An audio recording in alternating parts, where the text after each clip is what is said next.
Target ಮಾಡ್ತಿದಾರ ಅಂತ ಅನ್ಸುತ್ತಾ ಚಂದ್ರಣ್ಣ? ಯಾಕಂದ್ರೆ ರಕ್ಷಿತಾ ಅವರೇ ಹೇಳ್ತಾರೆ, ನೀವೇ ಕೇಳ್ತೀರಾ ಅವ್ರಿಗೆ ಬೆಡ್ ಮೇಲೆ ಕುತ್ಕೊಂಡು, ಯಾಕೆ ನೀನು ಯಾರು ಮಾತಾಡಿಸ್ತಿಲ್ಲ, ಕಾವ್ಯ ಆಗಿರ್ಬೋದು, ಹುಡುಗಿರು ಸ್ಪೆಷಲಿ. ಸೊ ಹಂಗನ್ನಿಸ್ತಿದ್ಯಾ? ಅಂದರೆ ಈಗ ಎಲ್ಲರೂ ಬೇರೆ ಬೇರೆ ಅವ್ರವ್ರಿಗೆ ಯಾರ್ಯಾರು ಇಷ್ಟ ಅವ್ರವ್ರ ಜೊತೆ ಮಾತಾಡ್ತಾ ಕೂತ್ಕೊಳ್ಳೋರು.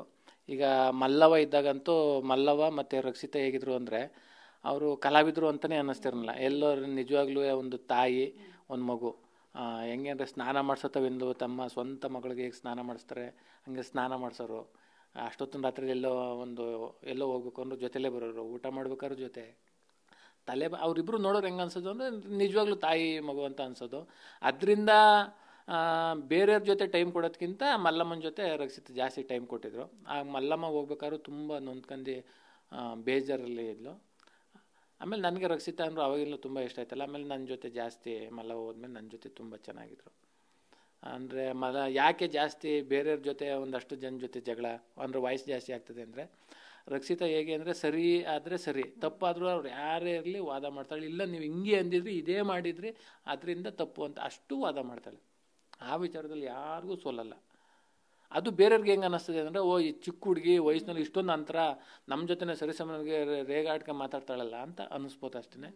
ಬಟ್ ಇದರಲ್ಲಿ ವಯಸ್ಸು ಅಂತ ಬರಲ್ಲ, ಏನೋ ಅವ್ರ ತಪ್ಪು ಅಂತ ಕಾಣಿಸಿದ್ರೆ ಸರಿ ತಪ್ಪನ್ನ ವಾದ ಅಷ್ಟೇ ನನ್ನ ಪ್ರಕಾರ. ರಕ್ಷಿತಾಗೆ ಲೆಟರ್ ಕೊಡದೆ ತುಂಬ ತಪ್ಪು ಮಾಡಿದ್ರು ಅಂತ ಅನ್ಸುತ್ತಾ ಅಶ್ವಿನಿ ಅವರು ಸೇರಿದಂತೆ? ಅಲ್ಲಿ ಏನಾಗ್ಬಿಟ್ಟಿತ್ತು ಅಂದರೆ, ಅಲ್ಲಿ ಎಷ್ಟೋ ಜನ ರಕ್ಷಿತಂಗೆ ಕೊಡಬೇಕು ಅಂತ. ಕಾರಣ ಏನು ಅಂದರೆ, ಅಟ್ಲೀಸ್ಟ್ ನಮಗಾದ್ರೂ ಒಂದು ವಾಯ್ಸು ಫೋನಲ್ಲಿ ಮಾತಾಡೋದು ಹಿಂಗೇನೋ ಮನೆಯವ್ರ ಕಡೆಯಿಂದ ಒಂದು ಸಮಾಧಾನ ಆಗಿತ್ತು.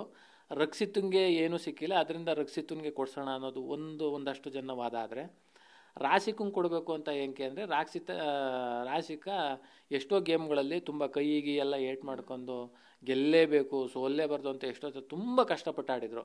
ಅದರಿಂದ ಆ ಒಂದು ನೋಡಿ ರಾಶಿಕಂಗೆ ಕೊಡಬೇಕು ಅಂತ ಎಷ್ಟೋ ಜನ. ಅದು ಇಬ್ಬರು ಡಿಸೈಡ್ ಮಾಡ್ಕೊಂಡು ಯಾರೋ ಒಬ್ರಿಗೆ ಆಯ್ಕೆ ಮಾಡಿ ಅಂತಲೂ ಅಂದಿದ್ರು.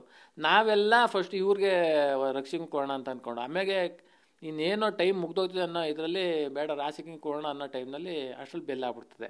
ಬಟ್ ಅವರಂತೂ ಇಲ್ಲ, ಅವಳು ಬೇಡ ಇವಳಿಗೆ ಬೇಕು ಅನ್ನೋ ಆಟದಲ್ಲಿದ್ದರು.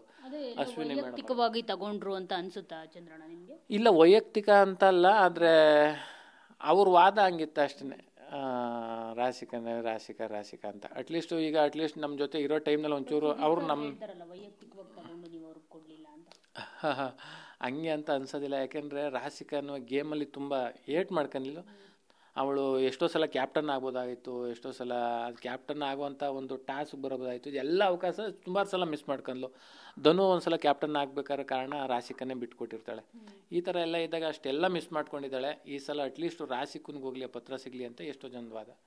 ನಮ್ಮ ವಾದ ಹಿಂಗೆ, ಅಟ್ಲೀಸ್ಟ್ ಅವರು ನಮ್ಮನ್ನ ಕನ್ವಿನ್ಸ್ ಮಾಡಿಬಿಟ್ಟಿದ್ರು. ಒಂದು ಕಾಕ್ರೋಚ್ ಸುಧೀರ್ ಆಗ್ಬೋದು, ಅಶ್ವಿನಿ ಮೇಡಮ್ ಅವರಾಗಿದ್ದರೆ ಇಬ್ಬರಲ್ಲಿ ಒಬ್ರಿಗೆ ಸಿಗಲಿ ಅಂದ್ಬಿಟ್ಟು ನಾವು ರಾಶಿಕಂಗೆ ಬಿಟ್ಕೊಡ್ತಾ ಇದ್ದೋ.